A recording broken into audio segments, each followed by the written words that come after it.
Good morning, you two. How are you doing today? Oh, fine, fine. Very good. It's always wonderful to have proximity to Ed Dwight, even if it's only through Zoom. Oh, my goodness. I mean, how about that dedication that he's given to this nation? I mean, he said yes so many times, and it's helped shape where we are in this present place of space. Absolutely. To be in this moment of the space race, I cannot wait to see this documentary all the way through, because space has always been my life, but you're bringing this together in a way that's never been done before. Well, in telling the story of Ed Dwight, one of our incredible space pioneers, and the path that he laid as a groundbreaker for those who followed, ultimately leading to 20 years later with Guy Bluford being the first African American to fly to space, is pretty incredible for me. Many of my documentary films have been about icons who have passed away. So to be able to tell the story of living icons who have created such a tremendous legacy has been like one of the greatest joys of my professional career. Ed, what was it like for you to be able to trust the people at NASA to put you in space? Because, I mean, there are so many doubters even today, because it's like, how, or what are you going to do up there? What are we learning? Are we wasting money? But Ed, you kept marching forward, and you have really put a dent in the history books. Well, yeah, I didn't look at it like that at the time. I look at it very philosophically now, but the challenge that was laid at my feet. The good news is I was well prepared for it with my training and my philosophy and my attitude and my background all fit together. And yes, I was disappointed. I did not travel in space. And I guess in retrospect, I am disappointed that I didn't get to do that at the time. Mm-hmm. One of these days, I will go up because I've been offered an opportunity to travel with one of the civilian space programs. So I got high enough to, and when I was in flight tests, I got high enough to see the curvature of the Earth and to see the atmosphere where it ended and how it got dark above. I've been up to 75, 80,000 feet. So I got a handle on that part of it, but not for an extended period of time. Lisa, when it comes to today's modern day space entrepreneurship, how does that change the storyline of how we've grown in space? Is it forward, or is it, okay, we're going to pause here because we can only go so far with these entrepreneurships? Well, the entrepreneurships right now are limited to those who can afford to travel. I think, it's the biggest difference between the goals of the National Space Program. The National Space Program is looking to the future. It's looking to people living in outside of the Earth. And what is exciting about making this film is seeing that it's a journey that started out with only a select few group of men.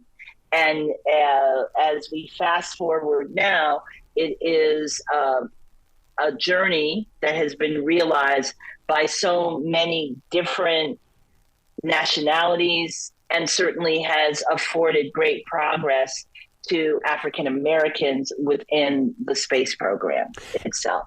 Ed, as you walk around the everyday world, I mean, I'm sure you're like me, you take note of the people who are wearing NASA merchandise. And that inspires me, because it's almost like it disappeared for the longest time, but people are really excited about being up in space. What do you feel when you're walking through a crowd to see that?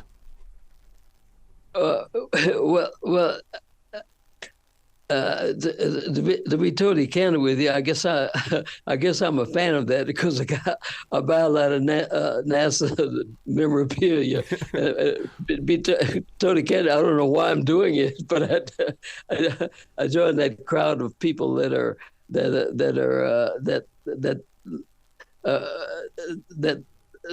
NASA has influence because the NASA was going strong there for a long period of time, and the only thing left over from NASA now is the memorabilia, and NASA is almost looked at as a memory, which is kind of sad because there's a lot of work NASA has yet to do, and they've lowered the barrier of protecting their brand and their and you can buy NASA equipment all over the place right now, and I'm really kind of disappointed in it, but on the other hand, it does keep the consciousness of space travel, in the American mind.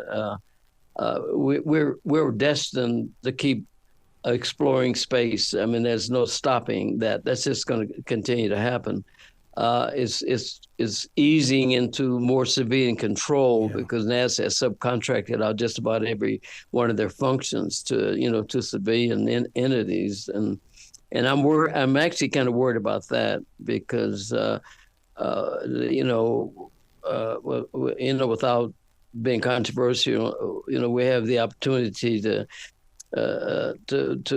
be vulnerable, if you will, with civilians, with not the right attitudes and aims and objectives of controlling this important project of going to space, and I still think it's worthy going out and finding out what's out there.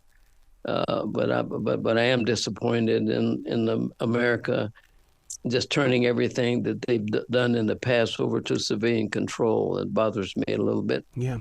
Ed, I'm very inspired by the way that the FAA is involved with what's going on with these rockets as well, because for many of us, the only thing we saw were the black and white news reels of them before the Apollo missions went up. These days, before anything is going up, I mean, it's even someone like Elon Musk says, yeah, okay, so we had a situation, but we learned from it. And it's like, wow, we're living what was once in those news reels.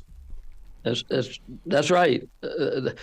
That's exactly right. And I'm still opining over this rocket that must have sent that blew up on launch, and all the engineers in the group clapped and they cheered, and I'm going, what in the world?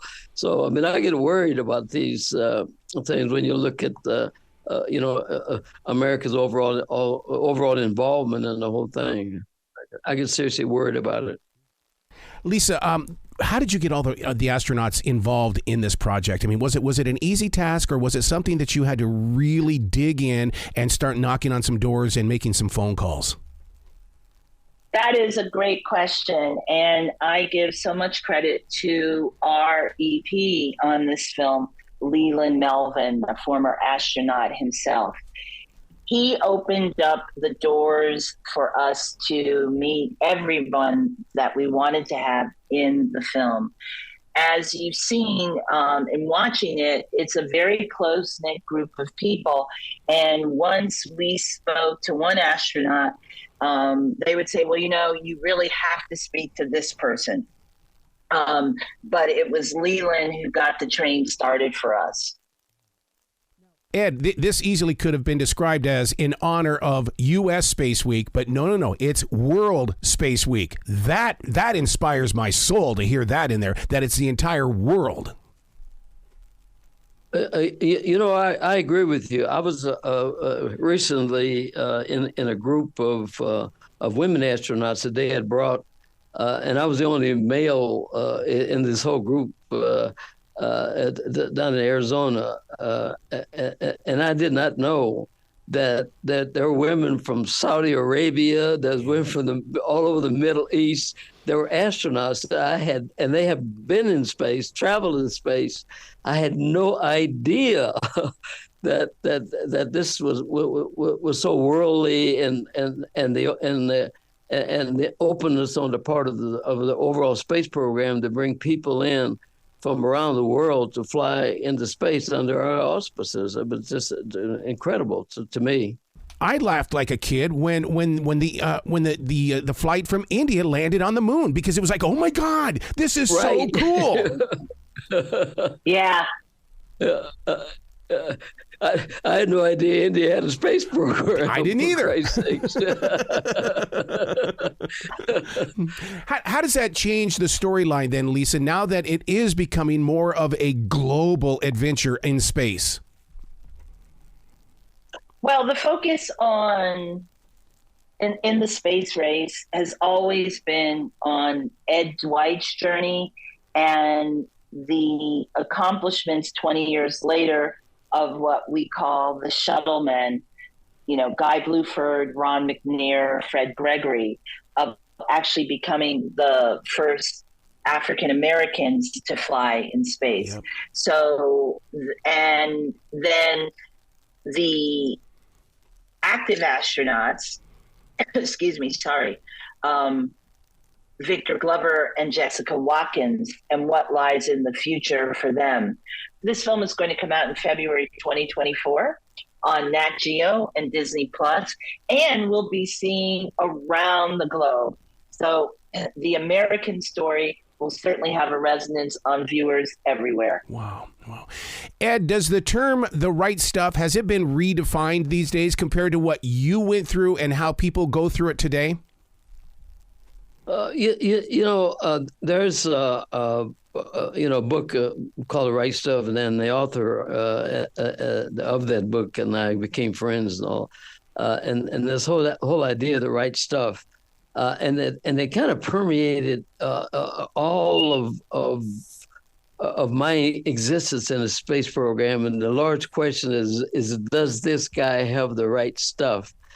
And too many people at that time, answered that question, no.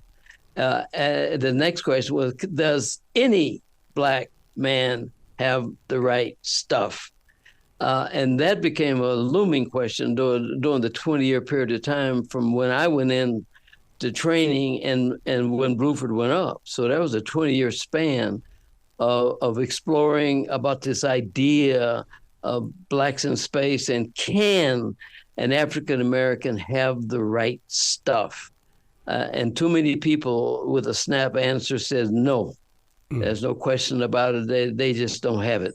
And so I'm just I reveled at Charlie Bolden and Guy Bluford and all the guys that came in and to show the world that there is some right stuff in the Black community, and some of it's better than right stuff, and that's where I feel really good about it, that they've shown. And Victor Glover, to me, is a rock star because he's got the right stuff plus. And so the answer to that question is that we now are answering it in spades. Wow. Because I'm a daily writer, I've been doing it since July of 1994. I love reading other people's journey on paper. Will you ever release anything like that? Because you being an astronaut, I'm sure the power of the writing instrument was a major part of your journey growing forward. I would just love to touch those pages to find out what the texture of your thoughts were. Well, get my book. It's called Soaring on the Wings of a Dream. It's got all of it there. See, and to be that open, I mean, to me, what you're doing is you're opening the door for all people to believe in reaching out there into space. Yes. Yeah, believe me, some of the people that you meet, especially some of the women astronauts that I've met, and they're so humble. And you say to yourself, my God, how in the world could this little bitty woman person, and I'm being, it sounds crazy because I'm only 5'4" tall myself.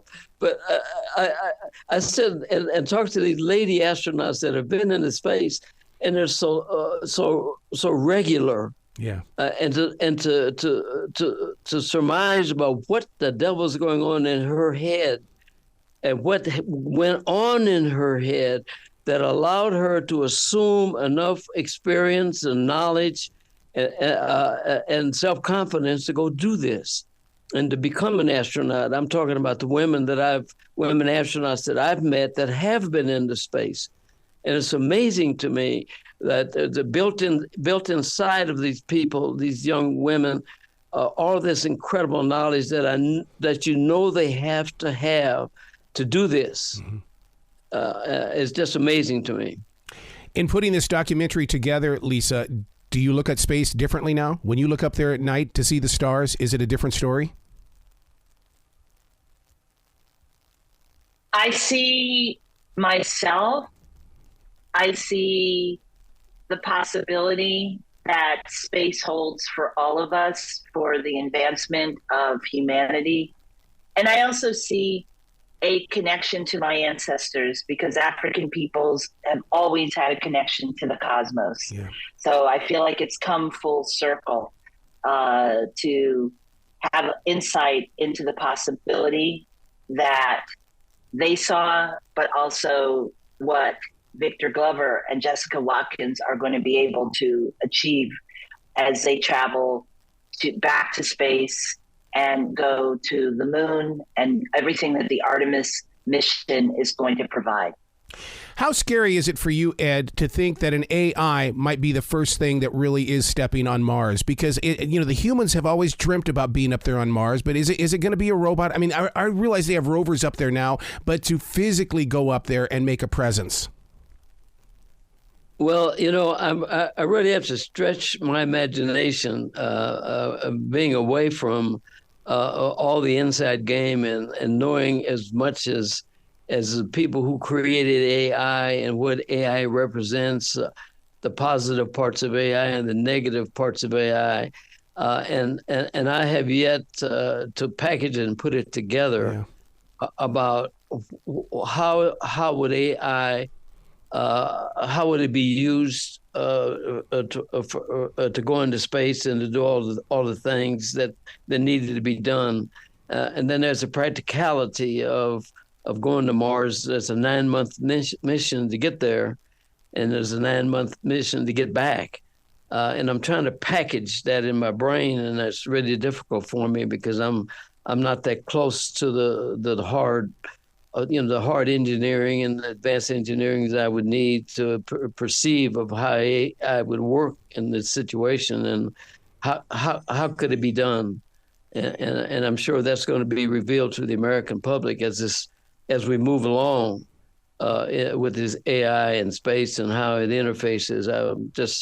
I sit in wonderment about how it's going to happen and how it's going to be done and how are we going to have the people that we revere that have done this come back to us in good shape and be able to tell that story. Wow. Because that's what's needed. We got to get up there, we got to get back, and we got to have those messengers, real live flesh and blood messengers that have been there and talk to us and tell us how it was and what did they do to do it.